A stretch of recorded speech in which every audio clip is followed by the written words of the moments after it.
New Thought Media Network. We are a global broadcast network of positive music, media, and entertainment, inspiring humanity's evolution along the journey of enlightenment and creating a world of love, peace, empowerment, and prosperity for all. New Thought Media Network. Positively inspiring.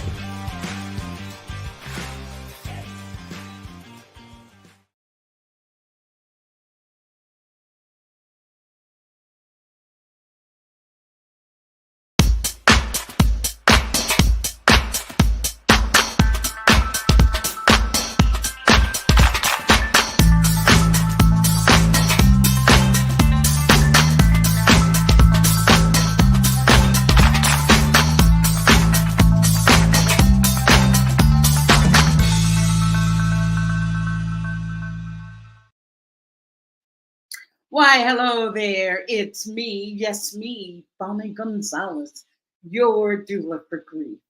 Welcome to today's program. I'm so glad that you could join me.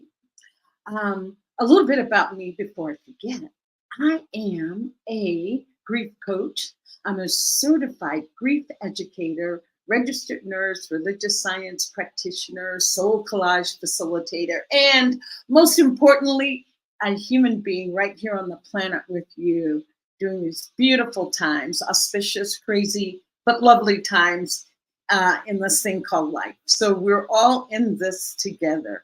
Oh, what is that expression? We're all better together. So anyway, I just want to welcome you again and say, if this is your first time joining me, yes, you have come to the right place to begin your journey of healing from grief.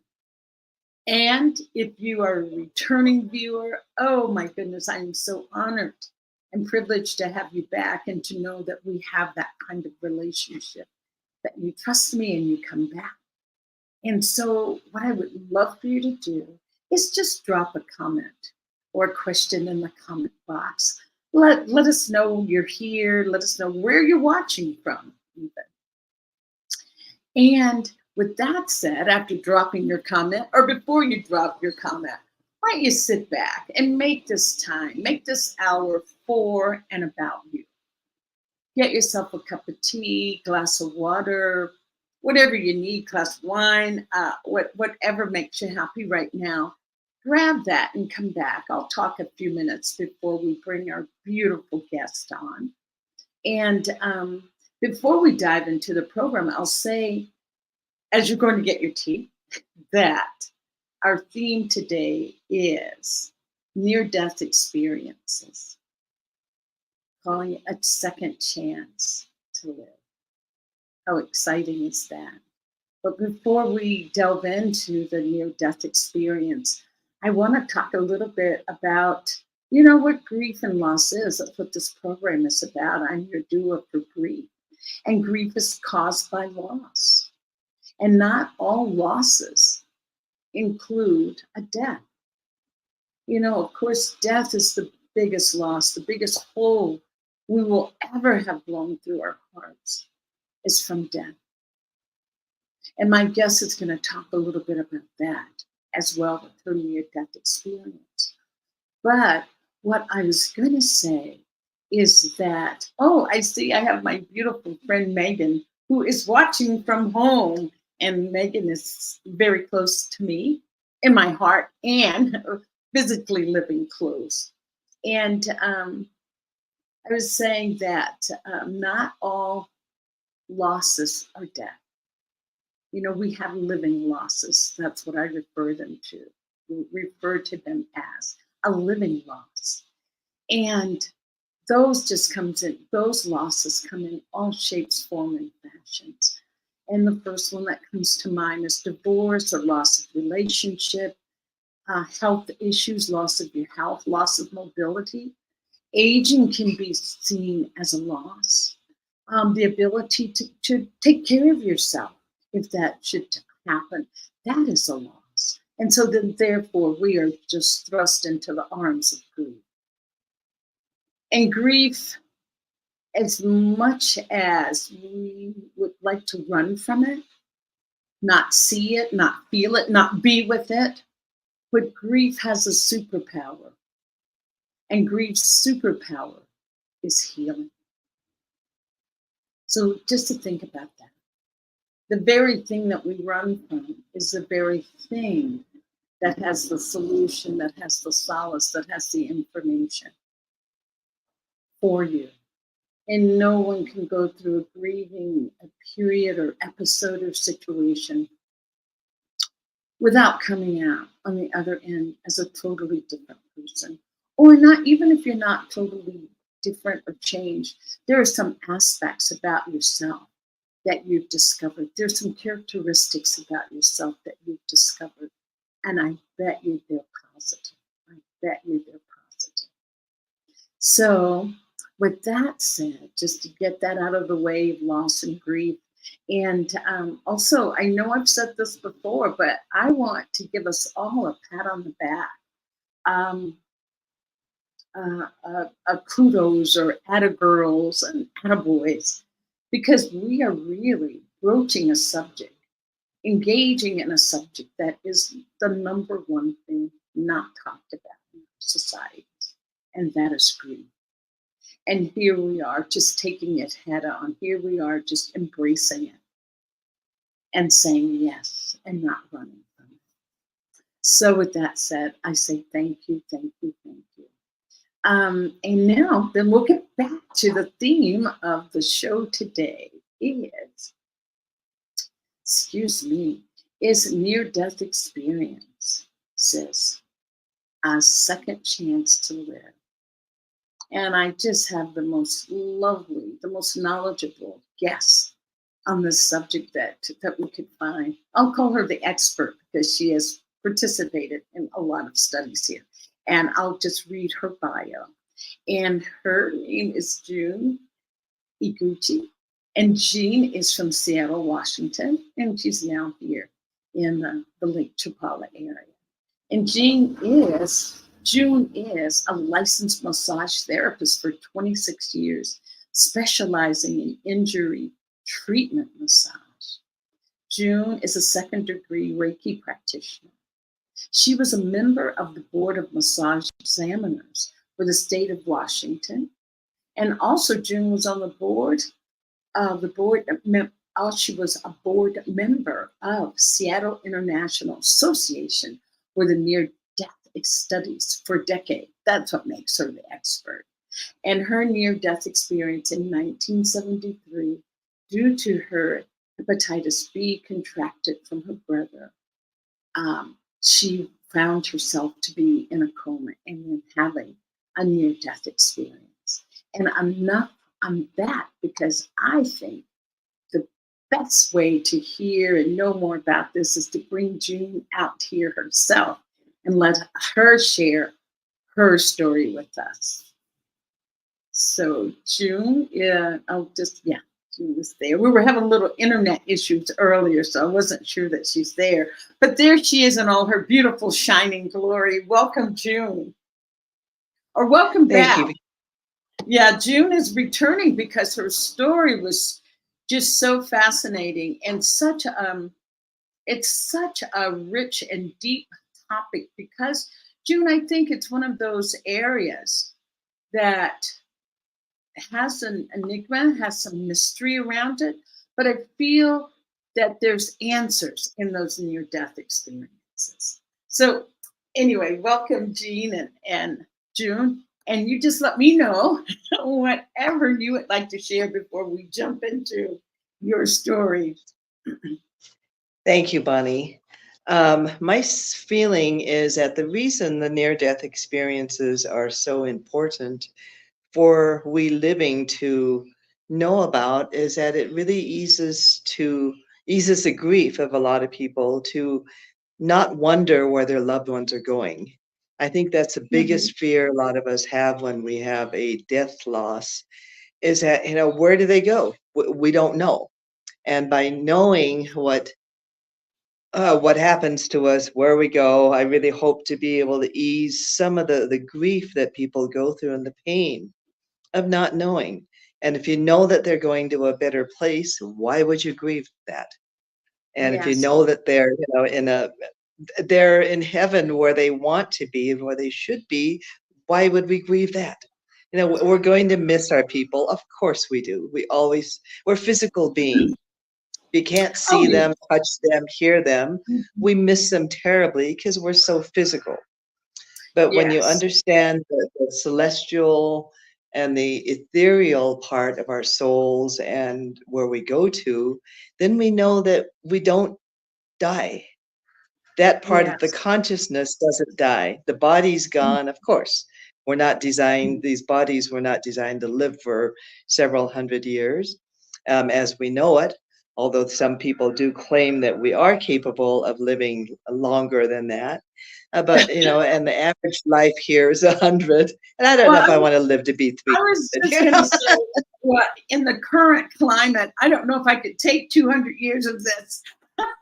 Yeah, of no this shit. It's like, I don't think I So could for last. those, And there was one other thing that the most important thing that I heard you say is that it can alleviate some of that suffering that we have with feeling death is so final. And the other piece that I want to add to that, June, I think it could help each one of us with our own deaths. A spoiler alert, nobody gets out alive, but yeah. it could help us come to terms with our own death and Well, be it takes the fear out of dying. And I think a lot of the yes. fear comes as a result of our Christianity that unfortunately has taught or told us about heaven and hell. And we have to realize that not all of this may have been true. And it's that fear of going to hell if you haven't been the perfect person. Well, nobody is, not even Jesus was. We're people, we're Yeah, humans.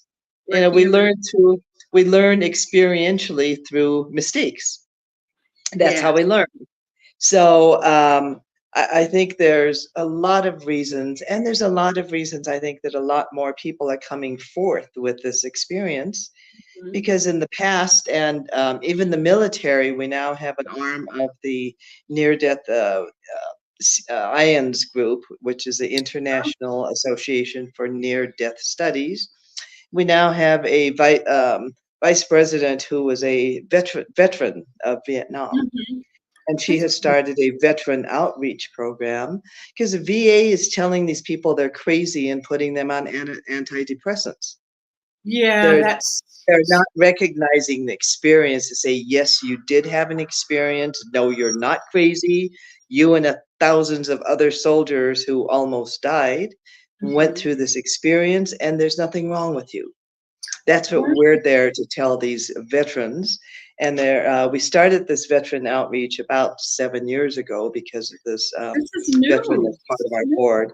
Well, it is fairly new. And then as a vet herself and as a military nurse, she realized that we need to help these vets, know that they're not crazy. But they're not making this shit up. They're not dreaming it. It's not psychosis. It is a Mhm. real experience.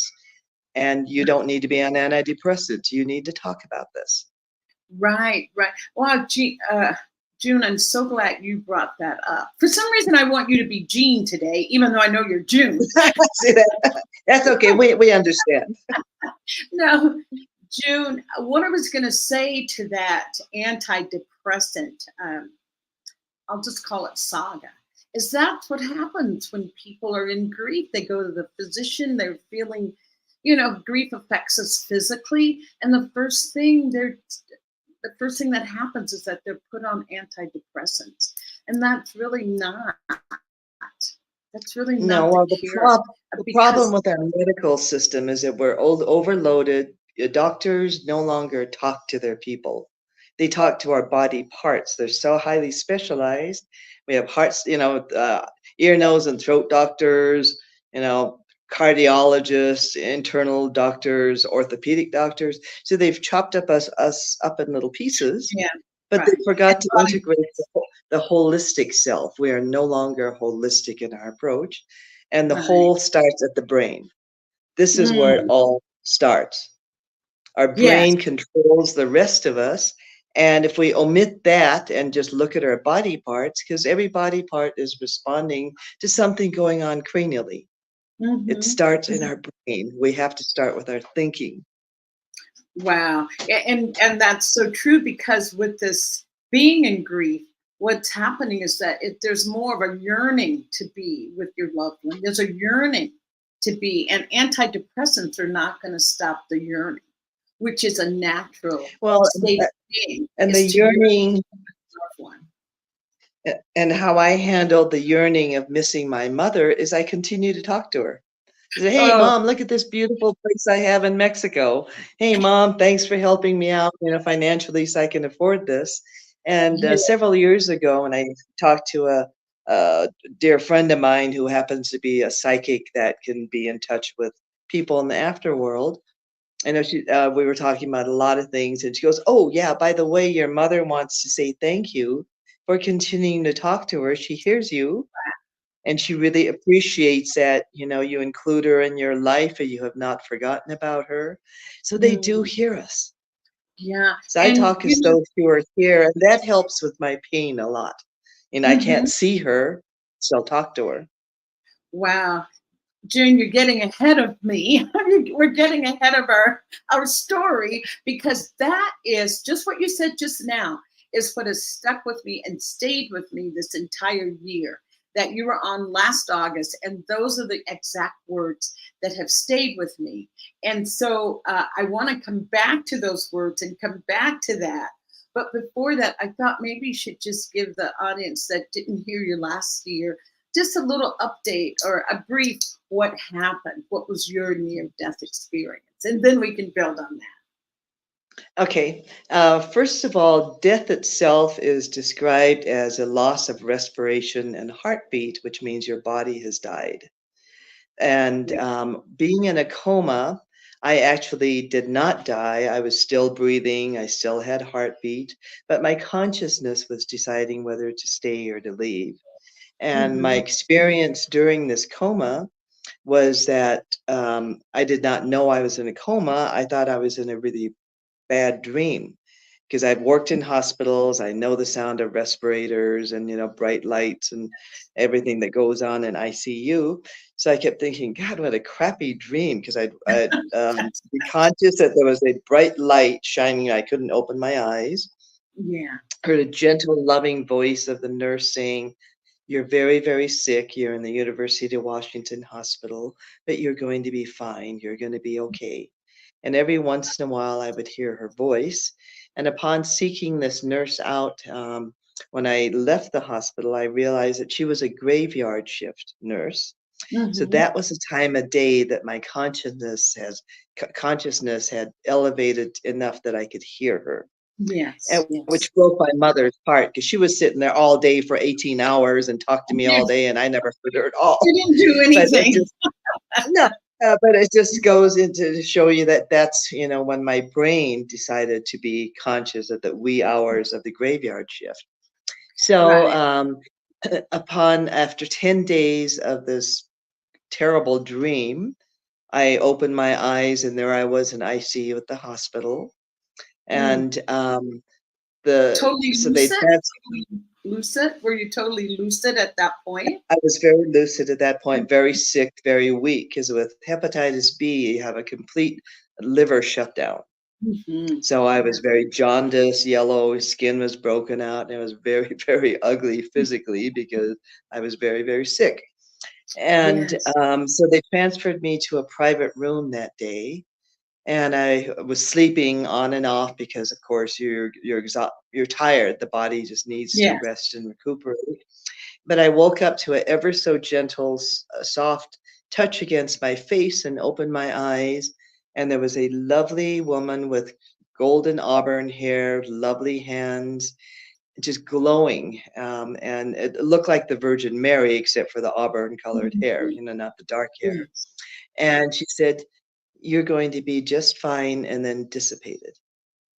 And I Wow. thought that I had seen the Virgin Mary, but 10 years later, through my profession, I met a woman who's a psychic visionary artist.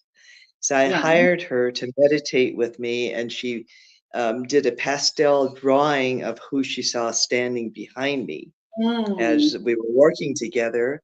And it was that woman that was standing next to my bed. And this is like 10, 15 years after the fact. That was more like 20 years after the fact that I Wow. happened to meet this artist. So I now have a drawing of Amuliaf Ciel, who has been my lifetime spirit guide. And I that's how it was was explained to me by this artist that, Amuliaf, as she said, do you recognize the name? No. But I did wow. recognize her beautiful hands because I have really lovely hands similar to hers. Hmm. And she says, yeah, Amuliaf has been with you your whole life. And so now I have a picture of my spirit guide, and I know who's with me to protect me every day. And so that was probably, that was a very amazing gift out of my near-death experience and the vision of seeing her. This is the only time in my life I've ever seen her.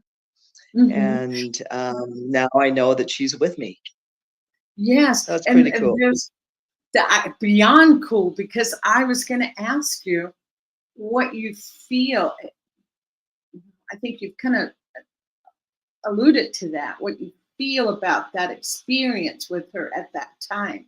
It sounds like it took some years before it became truly integrated, what you're saying, the significance Yeah, of her. because I saw her, and it was 20 years later that I actually, that other woman saw her, the same Hmm. person that I saw upon waking up from my coma. And it was just lovely to be Yeah, able to, I now have it hanging in front of my bed that I see her every night. And I right. think what it does for me is to make me feel less alone, because I've Okay. now chosen, for my retirement, a life of being alone and not taking on any partners, because I know Hmm. that I have a partner. I Ah, have a Mulia, yeah. and Wow. I know that I'm never alone, and I know that she will protect me. And now that I know her name, I even talk to her. When Right. I'm in a tight situation, I say, "Okay, I'm only off. I It's was you and just me. Let's do our thing." I was just going to ask, do you consult with her? Do you sit with her? Do you meditate with her? What's your connection with her now, if that's not too Well, personal? I just know that she's there, and a lot of times I've noticed recently, in the last 10 years or so, when I get in a tight spot, I find myself talking to her Hmm. because I Hmm. know she's there to protect me. Wow, Jude. I love that you have her, as you said, you've chosen to be in relationship with your guardian angel. It just makes me think of a Buddhist quote that talks about uh, the reason for maybe our unhappiness and some of our suffering is that we base our happiness on transient things. And if you think about it, everything in life is transient except your guardian angel, except your angel. And our love from God, that Yes, never wavers. And a lot yes. of us just forget that, or don't, realize that they're always there to call upon. Hmm. And because we don't get verbal answers that we hear, we think that nothing's happening. But when you watch your life transform in hindsight, you see that there was help. Yes, It exactly. did not turn out as bad as they could have, they were there Hmm. to help us. Right, right. So a lot of it is just, well, just like our belief in God, most of us, even the near-death experience, don't actually see well, and it's, first of all, it's not the God of the art that we Yeah. see. We Yes, with somehow the got, long hair and the white robe. yeah, right, and the blue eyes and Yeah, no, that's yeah. a white man's God. Or that's a And personification of God. That's a perspective, yeah, perspective personification of God, of if you someone else's perspective of God. will. And first of all, they say we were made in God's image, so we tend to put a human face on God, and Mhm. that's exactly not where it's at either. Yes. And with the near-death experiencers, the people who have actually stopped the respiration, stopped their Right. heartbeat, their body died, where they went and what they saw were huge beings of light. Mm, I that mean, there's yes, form, human has form, but they're just light. We don't see eyes, ears, nose, we don't see any of that. And they say the right. brightest light of all is what they interpret as having been the God light. And that is what brings them the solstice, the all-knowing, the knowledge, the information that comes in. And from what I've heard, and you'll talk too about other people's experiences, is that when people come back, they no longer have that fear of death. That is totally removed. And Right. not Because in going, fact, a lot of it's so much so that a lot of people are pissed off that they've been revived. And brought back. I've yeah, talked to EMTs and ambulance drivers, that said, "Oh yeah, tell me about it." And I just restarted this guy's heart, and what I get, he slaps me and gets mad at me for bringing him back. And I was in such a beautiful place. What am I doing here? I'm in pain. My chest hurts, yeah. What are because you? on the other side, all that goes away. You're not in your body, so there is no pain, and that Yes. there's nothing but beauty and love.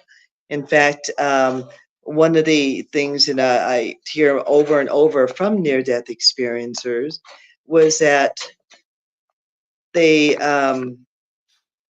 in fact, the one thing that people and myself had asked, why me? Why did I not flee? Why did I not die?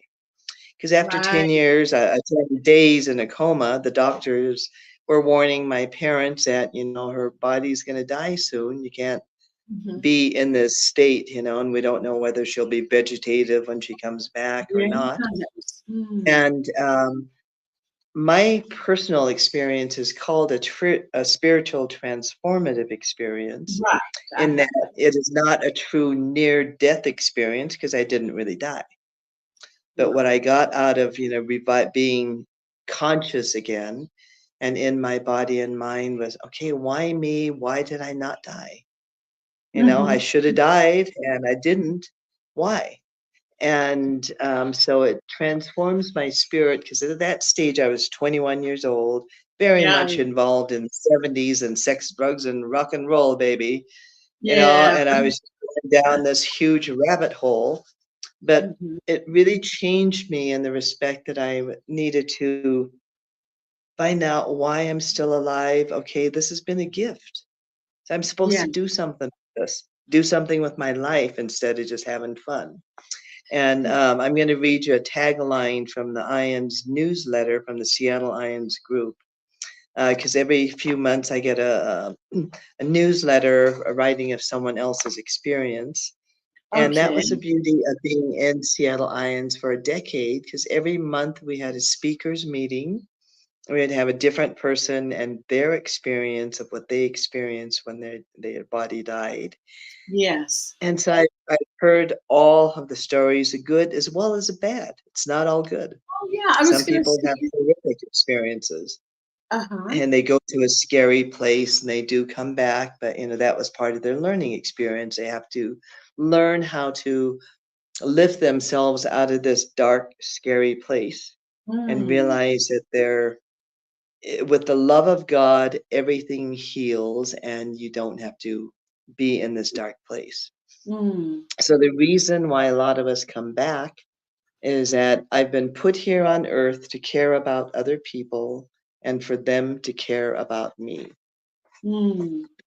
And that's the Yes. big that I came back with, because almost all of we near death experiencers and spiritually transformed people, the message that we get is, yeah, we're here to help other people. So we come back to helping professions, Mm. Come. psychotherapists, nurses, myself, I became a massage therapist, That's and good. because Yeah, my that's a healer. background Yes.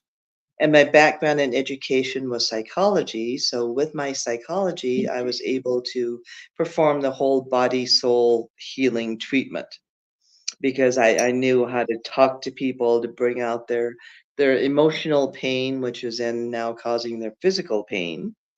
Therefore, Mm. we work through those, we talk about it. So they kind of got a 2-for-1 session from me. I would release their physical pain as I'm asking them, okay, so what are you thinking when you feel this pain? Oh yeah, I remember this incident, where when my husband was beating me, when my dad, hit me, my mother was mean to me.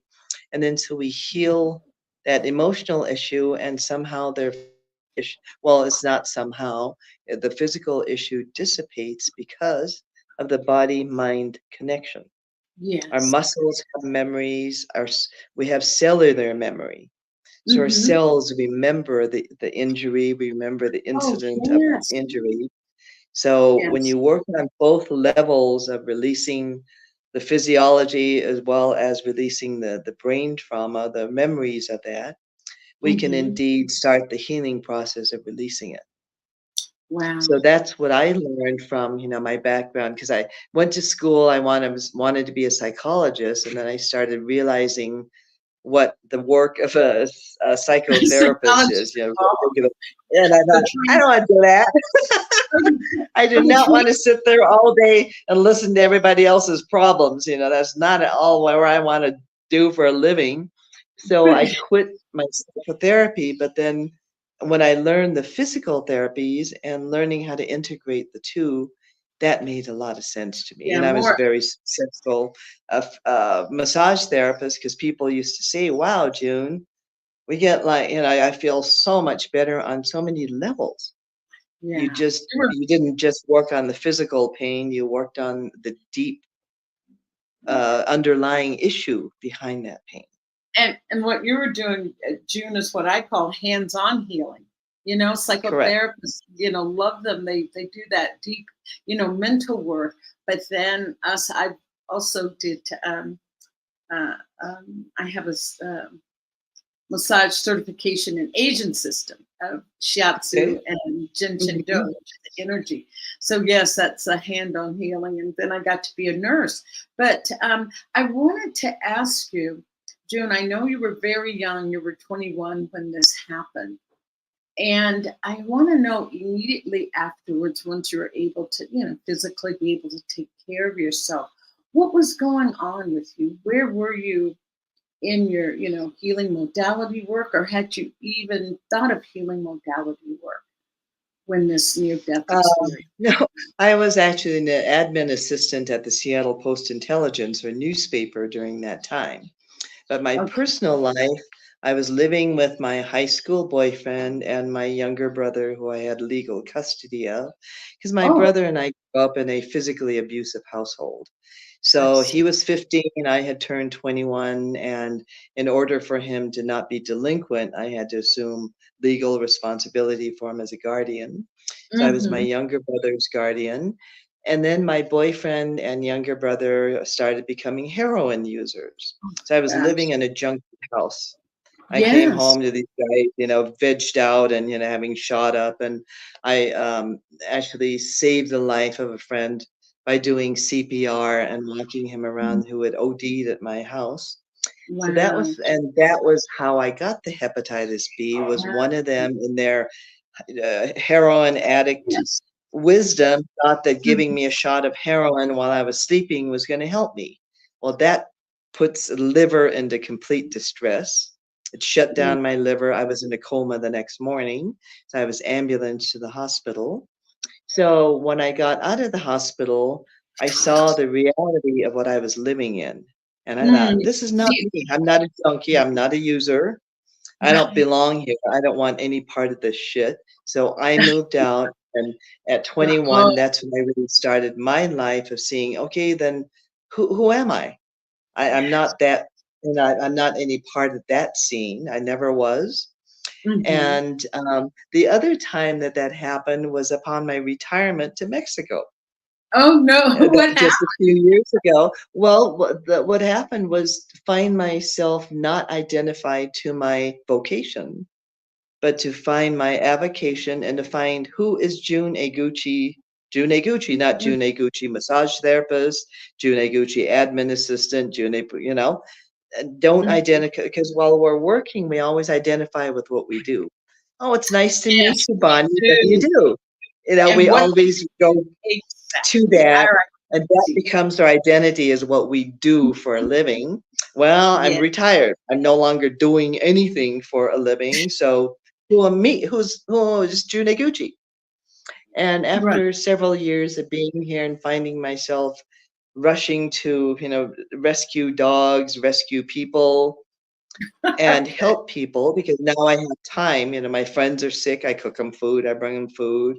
Somebody needs a ride. I give them a ride because I have a car. And I realized that, I'm June Eguchi, helper.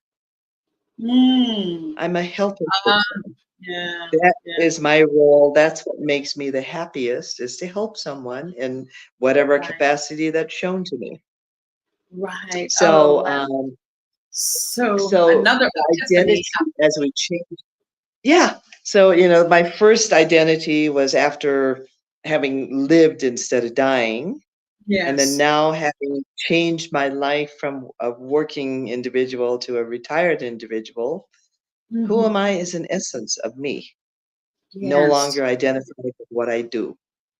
Yes. So that Oh, was a really cool gift of retirement as well. yes. Yes. I was just going to acknowledge that Megan is with us. I think I said that. Now, Wayne, I know Wayne is from Calgary, and I am now Captain Bonnie, so you can address me as that. Okay, Captain Bunny. Captain Bonnie. I like that. But I want to go back to the near death experience because you said something that yours was classified as oh gosh, where did I write it down? A spiritual, Transformative. I'm sorry, I have a little noise. Spiritually, yeah, spiritually transformative A experience. spiritually transformative experience. So, with that said, I wanted to ask if there are different degrees, different levels of near death experiences. Is there like categories? Category one is a spiritually transformative. Category two is are there different, for lack of a better word, degrees of near death experiences? Yes, and there was one thing, might be looking at the wrong pile here. Yes, because the reason why this organization, IONS, um, is called international is because it is an international association and an international experience. Mm-hmm. And your experience will then depend on your cultural background, your religious background, everything that's been taught to you in the past. So I if you were a see. Muslim in the Middle East, you're going to see Muhammad. We in I the Christian world see. tend to see Jesus or God, Mhm. and the Buddhists might see Buddha. Right. And the children who have no such experience, a prior experience. In fact, there's a woman who's recently completed a book on children's near-death experiences Oh, that I have yeah. not read, which should be very interesting because they don't have the language to explain what they saw and what happened to them. Right. Neither do adults for that fact, but with children, they have limited experience and limited language. So they draw pictures of what they saw, very pretty place. They draw pictures of someone that might look like Buddha or Jesus. Um, and they just explain being happy and peaceful and nice. Right. And So I was going to it ask, all right? relates to your experience at that point of your life. Right. Hold that thought because I wanted to ask you about a conversation that you and my producer Joe were having before we were on air. And Joe was telling us that he did have a near death experience and he was only 5. And he was saying that he could see himself, he was sitting up on top of the refrigerator looking down at them doing the first attempts, I guess, historical CPR. But then you said something that most people do on the refrigerator. I'll let you take it from there. Why did you Okay. find his story to be so common? It is a common thread of a person who's or of a soul which leaves a body at the time of death or Mhm. or trauma, and almost everybody that's in the ER in a hospital room or whatever speaks of sitting in the right corner of the ceiling of a room and then looking down on their bodies. Yes. So there's something about the right corner of a ceiling.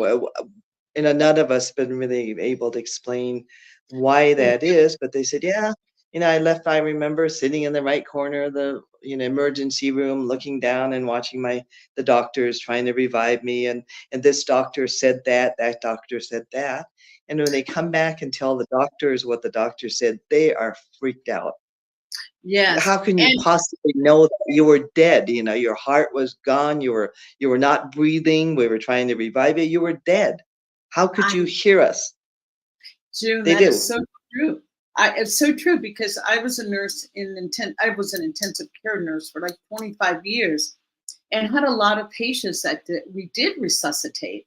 And well, not successfully, let's say that. There were a lot of Not all resuscitations. of them. Not all of them, but I remember one patient, I had taken care of him a few days before and was taking care of him that day, that he had a cardiac arrest. But what was so amazing, this man had the thickest glasses. Well, what did we used to call them? Coke bottle glasses. They were so thick. I don't even think he could see the hand in front of his face if he didn't have these glasses on. But anyway, so he didn't have his glasses on. He had a cardiac arrest, and he was a successful resuscitation. And afterwards, after all the dust that settles, really, there's a lot going on when people are resuscitated. And afterwards, there's still a lot more going on. But then the next day when I took care of him, he was able to tell me exactly what happened, which doctors came. And he said, I was up there in the right corner, right there, looking down. And this is the part that blew me away. I'm thinking, yeah, you could whatever. And he said it was one doctor that came in and he had a briefcase and his name was on the briefcase and the name was Rowenda Singh. And he could see that. And there's no way that he would have known that doctor had never come with that suitcase because he was dead. He was, so that was one of those that made a believer out of me, that I was able to, ask him what was going on when that happened. But here's what he talked about. He talked about, okay, seeing everybody. Then he did go to the light. And then he went down a tunnel and saw someone that was shining a coffin, getting it all ready. And I think he said to them, oh, that's for me. And the person said, no, it's not for you. It's not your time. It's not ready. And then boom, he was back. And so I am definitely a believer. And June, what do you say to those people that say, oh, those people are just having hallucinations because they're without oxygen and without blood flow, and so they start hallucinating, and none of this is really the truth?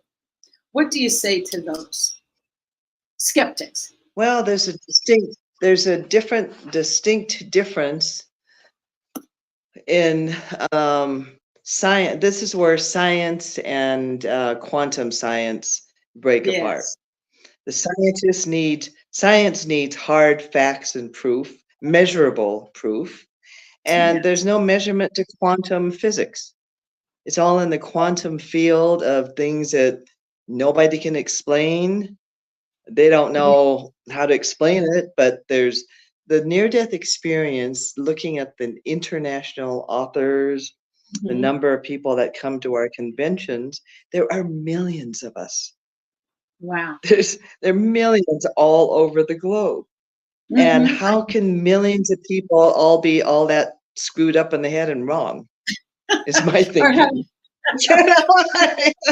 We can't all make this shit up. We didn't know each other. We don't even, this guy's in India, I don't know him, and he's saying the same thing that I said.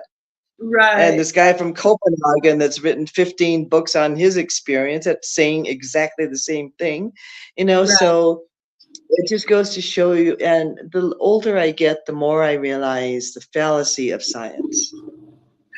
We have some big holes in science. And because we demand scientific facts that have to be proven, if in science, if they can't measure it and see it, it doesn't exist. Well, there's a whole other realm of the quantum world. Yes. And In And quantum the physics, reason and I I don't know want it to. exists, go ahead.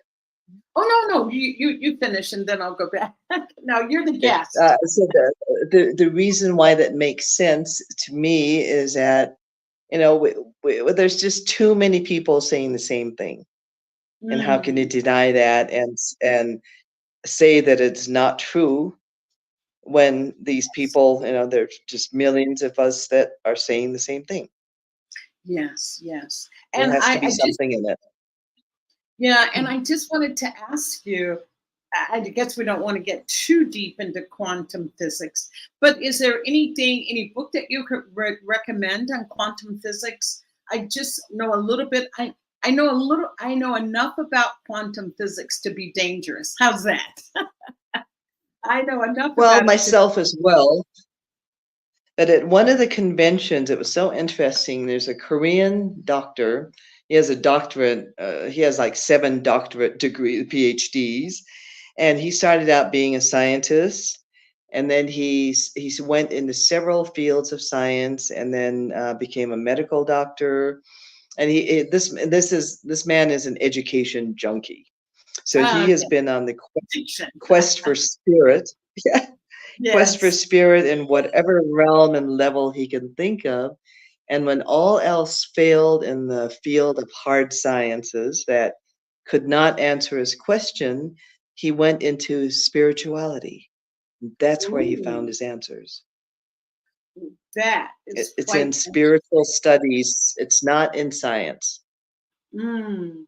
I think because science dismisses so much, we miss so much. There's a lot of Correct. there's lots of nuggets and information to be found in what has been dismissed by science. And so and so with that, June, I really love that idea of quantum physics being able to answer some of our questions. And I remember reading a book. It's not that old. Journey of the Souls. Does that ring a bell? Hmm. Journey of the Yes. Souls. That was quite involved in Yes, I have and not personally read it, but it sounds, yeah, but yeah, I but know I've heard about it. yeah, that had a lot of information if one is interested about what happens with near-death experiences and the beyond. I always wonder, well, what happens after the white light? Then what? And that's what this book does. It goes beyond, the people that see the white light and talk about Well, what's. unfortunately, beyond the white light, you're dead. Dead. You don't come back to tell us about it. Oh You know, no, that's that's when you're thoroughly dead. exactly. You're done for. That's why we don't hear about it. You know, those people never came back. You know. And that's what this I think he's a psychotherapist does, and I think he does it under hypnosis and Ah, okay. I was going to say, have you ever had any hypnosis or to help you explain anything or any interest in hypnosis as far as past lives or You this know, I did a past life regression once, but I mean, I was hysterical because I'm such a control freak that I had to have my husband in the room with me. I did not trust the hypnotherapist to be alone oh with me. It was really wow weird. And he did shoot bring me down several lifetimes, but you know, and, you know, on bringing us down to the hypno level, and he goes, "Okay, you're under deep hypnosis." I said, "No, I'm not." "Yes, you are." "No, I'm not." "Yes, you are." oh, I was it arguing with the like hypnotherapist. it sounds like maybe that wasn't the right time, the right person, or any of that was right, but at least Yeah, you tried. I'll put it that way. Oh it my was. God. I just was cracking him up. He says, "I have never seen hypnotize anybody like you. You know, you really don't want to be hypnotized, do you?" And I said, "No, I think it's a control issue. You know, I Yeah. don't want you to have control of me." And so, Well, you know, I had trouble being hypnotized. what was your motivating factor to have it done? What led you there to I do was it? just curious about my past lives. I And what see. I did see, I was at a level where I looked at my hands and I was in a man's body. I saw male hands in front of me, and I can't see myself because there's no mirror. And I Right. remember it was a dirt floor, a mud stacked mud type of shed or house, rough hewn wood table, and it looked like I was wearing a long robe type of garment, and I had male hands. Mm. So that was explained to me that that was probably at a lifetime when I was most likely in Essene, way back in the biblical days, because it looked like I was sitting in a, shack out of the Bible, what people would describe in those days. Right, right. Wow. Yeah, I was in that curiosity mode as well of having past life regressions, and it was quite interesting. But I can't believe, June, that we're at time, and I have this whole page of questions here that I didn't get to ask you. But I'm just going to ask you to. One thing, if we have a few minutes, that you talked about is that that there are people that have multiple near-death experiences. Yeah, and they can't understand why they have had so many multiple experiences. In fact, Kim Clark Sharp, who has written the book, I think, Going to the Light. She's written several books on several of our NDEs, but we'd laugh because she's a really good soul. And I said, well, some of us are just more dense than others. You got to go through it several times in order to get it. Because she has had 2 in her childhood and then 1 or 2 as an adult. And we don't know why some people have to go through so much. Maybe we're stubborn, maybe, I don't know. Or maybe you need a touch-up or a tune-up. You have to be a tune-up from the first one. You need to be tuned up. Yeah. You didn't get it the first time, so let's try it again. Right. I don't know, but there are many people that have described being, in near death several times in their lifetime. Yeah, I just wanted to bring that up. And so since we are at time, June, I have a little housekeeping to do afterwards. Is there anything you want to leave us with about near-death experience? It's been a wonderful conversation. And thanking Wayne, he's missed being read to. Tell Wayne, if you hang around, I'll read something at the end. I'll read to you then. Okay.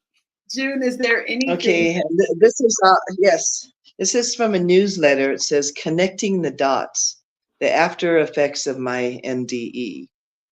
And this is by my friend, Kathy Sterling in Seattle.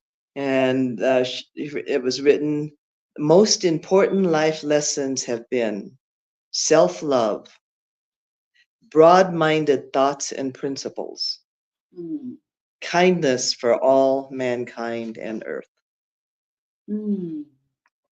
That's why we're here. Could you read that just one more time? I just want to hear it once more. Yes. Most important life lessons have been self-love, broad-minded thoughts and principles, kindness for all of mankind and earth.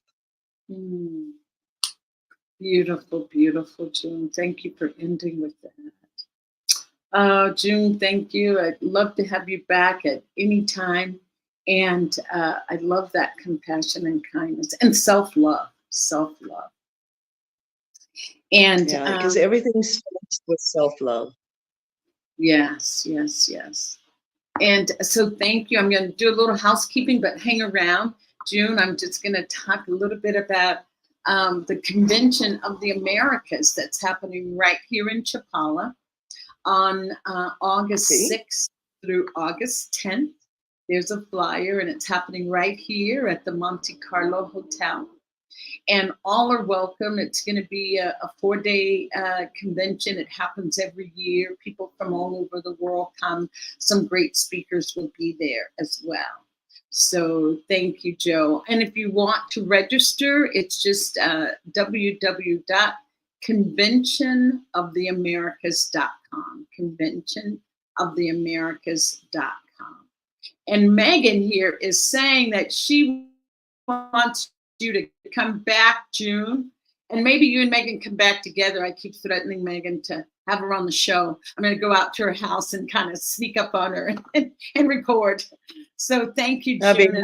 And I want to say, June, Oh, thank you. And I just want to read something here. I promise Wayne I will read. And this is from a little book. It's called Life Lessons by Julie Cameron. You know, the woman that wrote, what is it? The Artist's Way, Julia Cameron. And it's relating to what you said, June, about death not being final. And here's what I will read from this book. And it says, Morning one, you have lost a beloved. At least that is how it feels to you. In reality, your beloved lives on. Death is but a portal to a new and expanded life. Life survives death. You can make contact with those who have passed beyond. Take pen in hand. Address a loving note to your beloved. Listen for a reply. Loving words will come to you. Your beloved loves you still. And I think, June, you have affirmed that for us with your sharing on death not being final. And I think that is what our grievers and mourners can take solace from today. So with that, I just say thank you. And as I offer you every week to close, I just want you to go to that mirror and look yourself in the eye and ask yourself, what do I need today? As June was saying, is it self-love? If it is, give that to yourself, whatever comes up, do that. And so with that, I say thank you. And just remember, don't do grief alone. Namaste. Thank you for being here. Love to all. Thank you. See you next time. Thank you. June, if you hang around afterwards, well, I'd love to talk more. Thank you. Okay. Ciao. Ciao.